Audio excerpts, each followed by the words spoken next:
उपमुख्यमंत्री एकनाथ शिंदे आज अमरावती जिल्ह्यातील अंजनगाव सुर्जी येथे दाखल झाले आहेत। शहरातील द्वारका चौकातून भव्य रोड शोलाही त्यांनी सुरुवात केली असून या रोड शोला नागरिकांचा उत्स्फूर्त प्रतिसाद मिळत आहे। या रोड शो मध्ये मोठ्या संख्येने महिलांची उपस्थिती पाहायला मिळत असून संपूर्ण परिसर शिवसेना शिंदे गटाच्या घोषणांनी दुमदुमून गेला आहे। 20 डिसेंबर रोजी अंजनगाव सुर्जी नगरपालिकेची निवडणूक होत असून प्रचाराच्या अंतिम टप्प्यात शिवसेना शिंदे गटाच्या नगराध्यक्ष पदाच्या उमेदवार डॉक्टर स्पृहा ढकरे तसेच सर्व नगरसेवक उमेदवारांच्या प्रचारासाठी उपमुख्यमंत्री एकनाथ शिंदे स्वतः आता मैदानात उतरले आहेत। यावेळी आमदार संजय गायकवाड, माजी आमदार अभिजित अडसूळ यांचीही उपस्थिती होती।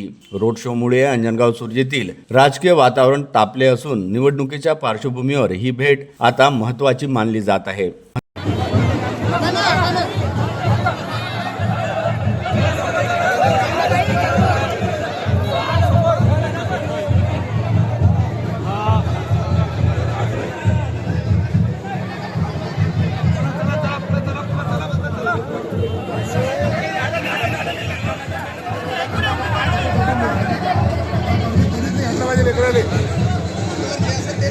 साइडले होते बघा।